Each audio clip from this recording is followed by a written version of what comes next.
Welcome to our educational video on the types of evaluation in research and projects.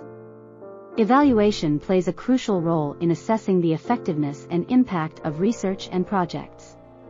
The first type of evaluation we'll explore is formative evaluation. Formative evaluation focuses on providing feedback and improving the research or project during its development. Next, we have summative evaluation, which assesses the overall outcomes and impact of the research or project. Summative evaluation helps determine the success and effectiveness of the research or project as a whole. Another important type is developmental evaluation, which focuses on adapting and improving the research or project in complex and uncertain environments. Developmental evaluation helps navigate challenges and make informed decisions for better outcomes.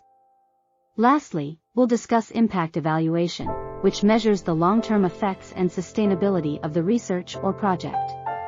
Impact evaluation helps understand the broader implications and lasting benefits of the research or project.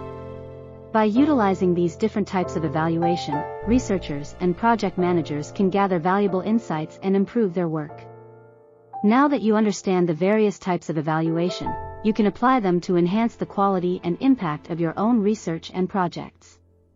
Dr. Philip Adu, a methodology expert at the Center for Research Methods Consulting, has curated this video.